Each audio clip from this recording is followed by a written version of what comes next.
Hi, this is Sci-Fi Talk, the podcast on how sci-fi, fantasy, horror, and comics help us explore our humanity. And today we have a conversation with Jules Staite. And this actor started, of course, with Firefly and has worked on other projects, including Stargate Atlantis. So we spoke at the time after the movie on Firefly came out, which was called Serenity. And this was at a convention. And I was joined by Dr. Howard Margolin, who hosts a show on the radio station at Stony Brook called Destinies, the Voice of Science Fiction.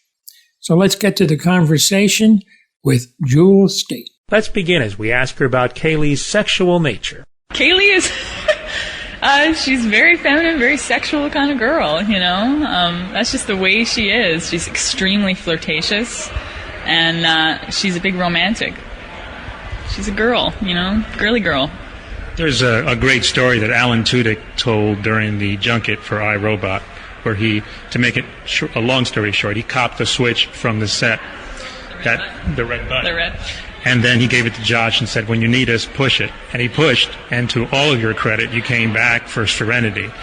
What was it like when you first all got back together and were in costume and ready to go, you know, to do the motion picture version?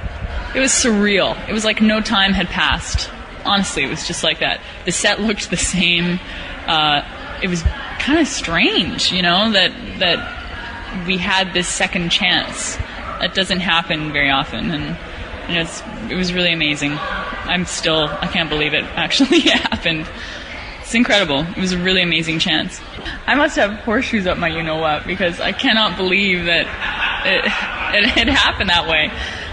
When we got canceled, it was honestly, it was a goodbye, and we all said goodbye. We didn't think that nothing was ever going to come of it. And then the DVD sales were mind-blowing, and Universal really loved the show, and they got it. They understood it, and they said, this is great. This needs another shot. And the fact that they did that for us is amazing, you know. Forever indebted to Universal. They're my favorite studio ever. Jules Staite has more to say in just a moment. You know, there's more money, obviously, in a feature film and more time that you would. I mean, television is such a breakneck pace. So as far as, did you see the money as far as the sets? And was Josh has directed it himself, so which he's done on the TV show, also on Buffy. So was there more time to kind of get into a little bit more with the characters than the TV show had the opportunity? There was definitely more time. I think that's the biggest difference that I saw, was the fact that we got 3 weeks of rehearsal before we even started to shoot, which was amazing. And we could film one scene all day long if we wanted to. Take 12 hours doing 3 pages, you know, which is unheard of in the world of television. I mean, you just don't get that. It's like a 16-hour day, and that's a good day, you know. It just goes on and on and on, and you have to compact all of, you know, like sometimes 7 or 8 scenes in one day. And it's a lot of work, and it means you don't have a lot of time to concentrate on certain things. So that was a big factor. That was really cool. And you could definitely see the money. The costumes were a little slicker, a little nicer. The set was more detailed, a little bit bigger. Our dining room was built on hydraulics for the movie, so when we were doing the rough riding through space or whatever, the whole thing would actually shake, which was pretty cool. There's just more detail. You could definitely see it. Now, what aspects of the story that were picked up in Serenity that were left unsaid at the end of Firefly's premature end? All of the relationships are sort of more developed. Find out a little bit more about River, a little bit more about Simon and Kaylee, Inara and Mal. Everyone, you know, it just sort of continues on. It doesn't solve things, so to speak, but you just find out a little bit more. Find out more about the Reavers, more about the Alliance. There's not every mystery is solved. He definitely left room in case we get to do a sequel. So, yeah, it's good though. I'm interested to see people's reactions. See if they like, you know, the solving of the mysteries, or if they like them open-ended. So kind of tease the fans a little bit. You know, exactly what are they going to be in for? Not giving any plot details, but just enough little morsels to kind of say, is it a big action picture with character or a little bit of both? Or there's a lot of suspense. There's a lot of scares. There's a lot of shocks, a lot of surprises. When I read it, I did a lot of that. I was like, no way, So there's a lot of that. Just a lot of... Joss likes to shock people. I mean, let's face it. That's what he likes to do, and he's really good at it. So there's definitely a lot of that. There's not a whole lot of changes with character or with, the world that we live in. There's less horseback riding. I mean, there's, it's a different story we're telling. There may be a lot of that if we get to do a sequel, But that Western aspect is still there. Now, as far as the movies, is there, as far as yourself, and I guess, I don't know, well, I can only ask yourself since you're here, but as far as that is concerned, as far as sequels, is there an option for you for other ones, or is it just a per-picture kind of deal? We were all optioned for a trilogy, which is really cool, but we have to make our money back, basically, with the first movie in order to do a sequel, and that's fine. I mean, that's fair. So I just hope a lot of people go and see it. It's kind of a big budget, so we have a little bit of money to make back. Was there any apprehension at the box office since the series did not do well initially? Sure. I think there's some apprehension there. Not everyone has seen Firefly. Not everyone has heard of it. Not everyone's familiar with the world of it. I really wish that in order for you to go and see the movie, you had to buy the DVDs first and watch the DVDs, because it just makes more sense, You know where everybody's coming from. And maybe the surprises will be greater then in the movie. They'll affect you more because you know more about these characters. So yeah, I mean, I do worry about that, that people don't know enough. But Joss is smart too. And the way he's designed the script and written the script, I'm hoping that people will catch the gist of it pretty quickly. I just dug the whole chemistry of this cast, of the actors plugged into those roles.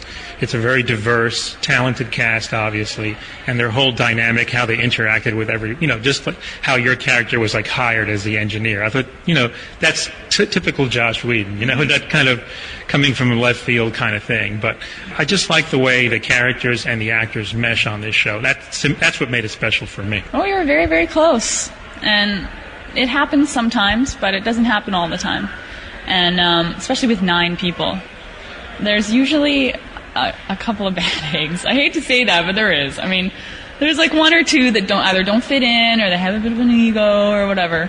But it wasn't like that.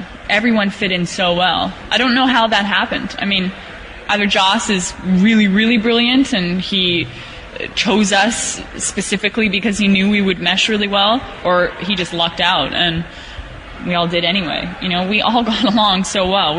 We're still very, very close. These people came to my wedding, like really, really tight group. It doesn't happen all the time. I'm very grateful for that. I'll have more with Jewel Staite, but first this word on the Sci-Fi Talk app. I really want to tell you about something exciting for your iPhone or your Droid, and that's the Sci-Fi Talk app. It's the only SF podcast available for the iPhone, the iPod Touch, the iPad, and also the Droid. You can listen to podcast interviews, press conferences, and convention roundtables from New York and San Diego Comic-Con. There's also specially produced podcasts and behind-the-scenes videos as special bonus features. All this for only $1.99. Get it at the iTunes Store and for the Droid at appbrain.com. Get your SF on the go where you go with Sci-Fi Talk. Cool conversations.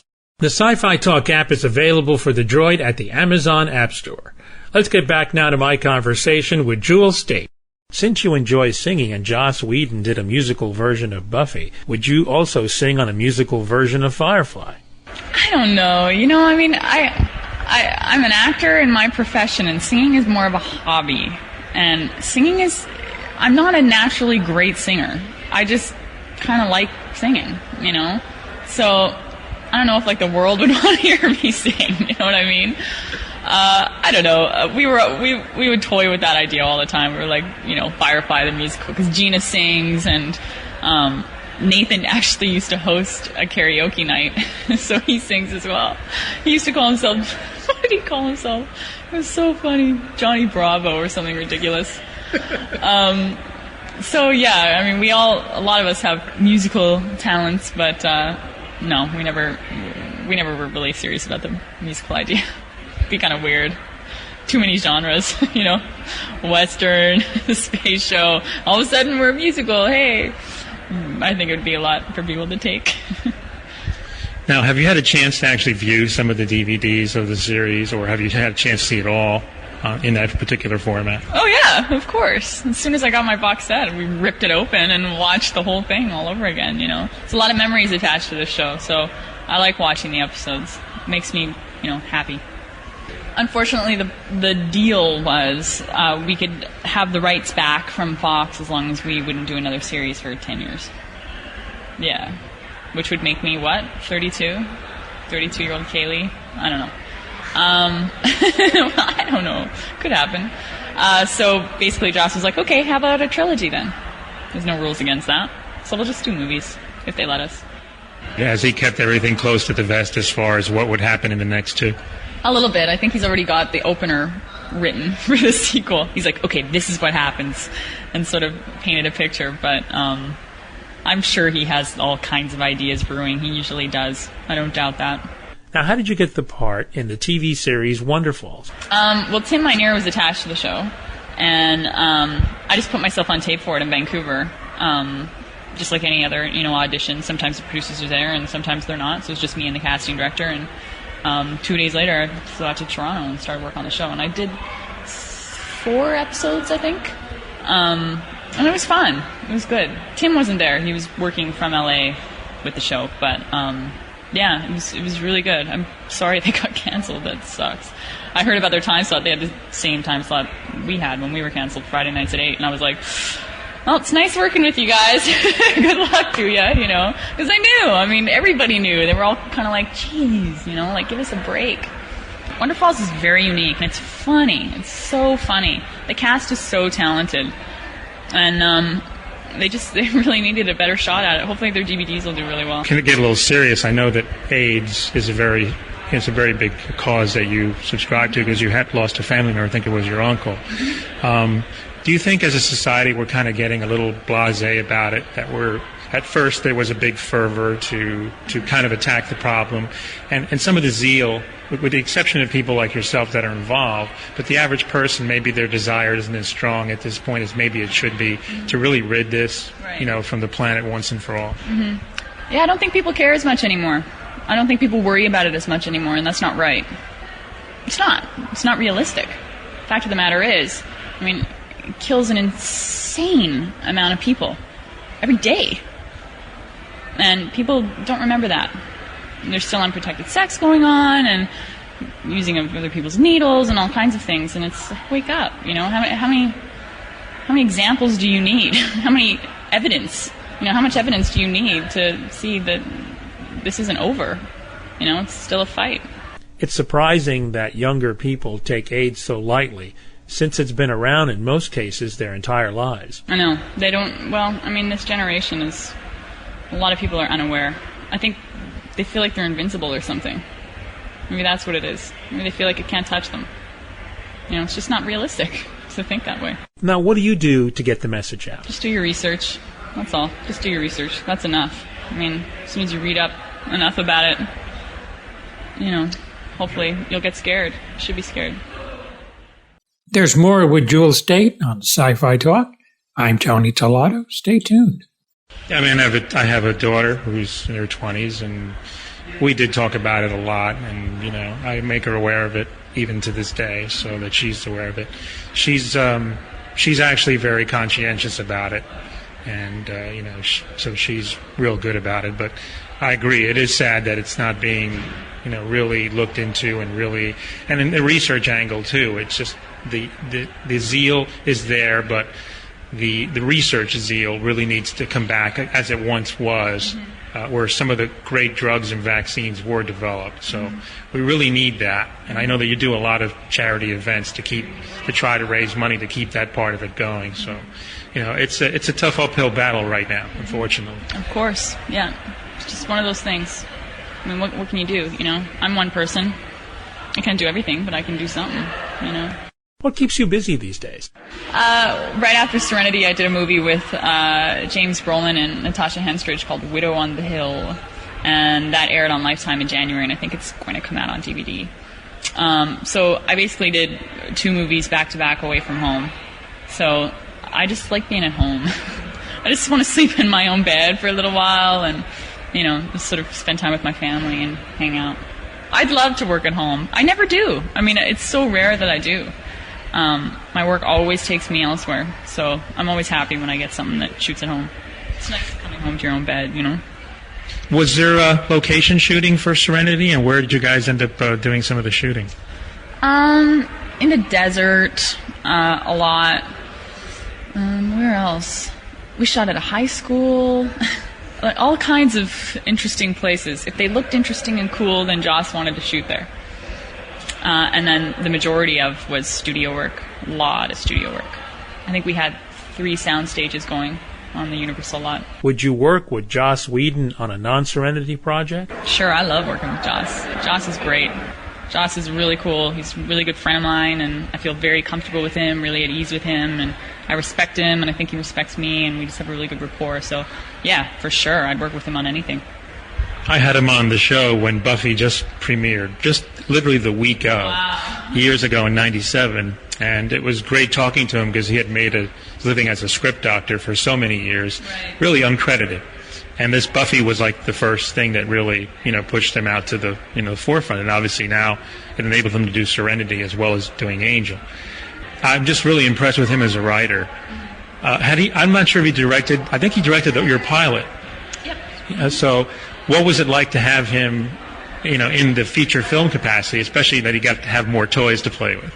He was very excited. He really was. And he was really concentrated on it being the best possible. If he didn't like something, we'd go back and reshoot it. If he didn't like, anything, any little thing, he would have it changed. He wanted it to be absolutely perfect. And I think he's still doing that. I mean, even in post-production, he's still tweaking things and, making it exactly what he wants, which is great. It should be what he wants. Would the series have benefited from airing the episodes in order? Maybe. I can't imagine a more positive reaction to the show than what we already have from our fans. Our fans are crazy dedicated. They're so great. They're the best fan base in the world. I cannot believe the things they do. It's amazing. I honestly think without them, I don't know if we would have been able to make a movie. That was a huge factor, that we already had that fan base going. So who's to say? I don't know if it really would have made a difference. I mean, if you really love something, then you're going to be into it, regardless. So, I don't know. Anything you're doing specially that you did for the DVD release of Serenity, because they kind of schedule those ahead of time now, so they can actually start working on the DVD even before the feature film is released? I don't know. I don't know. We've done interviews and stuff that are probably going to be shown on the DVD, but I don't know. I'm hoping to get into a little commentary, or I don't know. We'll see. I heard talk of all of us being in a commentary, which would be chaotic. You wouldn't be able to hear anything. We would just be like, and, clinking of glasses and things. It would be just total chaos. So I don't know. We'll see. Is there anything that would make Peter David shut his eyes again? I'm not saying. I'm not saying a word. Well, specifically in the engine room, any major changes or? There's a couple of levers that were missing. I was like, where's this lever? And the, poor set guy's like, I didn't know. And I'm like, it's okay, I'm just bugging you. But, I mean, a couple things missing, but it still looks beautiful. I mean, it just looks really good. They did a really good job. And it's glitzier. It just looks, I don't know, prettier. Shinier. Why did you leave Space Cases after the first season? I was under contract with a show called Flash Forward for Disney. We did the pilot, and then we ended up doing Space Cases. So basically they had first dibs. And Flash Forward went to series, and I had no choice. That's all. Do you stay in touch with your Space Cases castmates? I haven't seen anyone. I bump into Christian every once in a while. He lives sort of in the same area of town in Vancouver. as I do. But that's it. I don't know where they all went. They've disappeared. I wish I did. Hopefully I'll get to see them one day. They should release the show on DVD. That's what they should do. And we should do commentaries. As far as what your schedule is going to be like, when did you actually start doing the promotion for Serenity? When does that kick in for you? Right now. They're talking about me starting things as early as the beginning of next month. And we're going to the UK in a week and a half. We're going to go home, unpack, repack, and go to the UK for the first ever Firefly Con, which will be pretty cool. And then after that, there'll be photo shoots and press junkets and stuff like that. So the ball's starting to roll. And we're doing Dragon Con in September. Dragon Con's an absolute blast. So I'm really looking forward to that. And they're trying to get a lot of us, a lot of the cast, and maybe even Joss to come down and spend the weekend. You have been working in science fiction about 9 years. I'm sure conventions are a part of your life. You know what? I only started doing conventions last year. I only got invited last year. I'd never done one for Space Cases or anything like that. And it kind of sucks because I love doing them. They're fun. You get to meet all these people, and I love doing the Q&As. The Q&As are my favorite part. I don't know why. I don't know. I could sit up there and talk with them forever. But yeah, so I only really just, started to get invited. Of course, Firefly, the series, and also Serenity are available wherever you get your content. And of course, also Stargate Atlantis on her run as well is available, besides the entire series, of course. This is Tony Tellado. Thanks so much for listening. Until next time.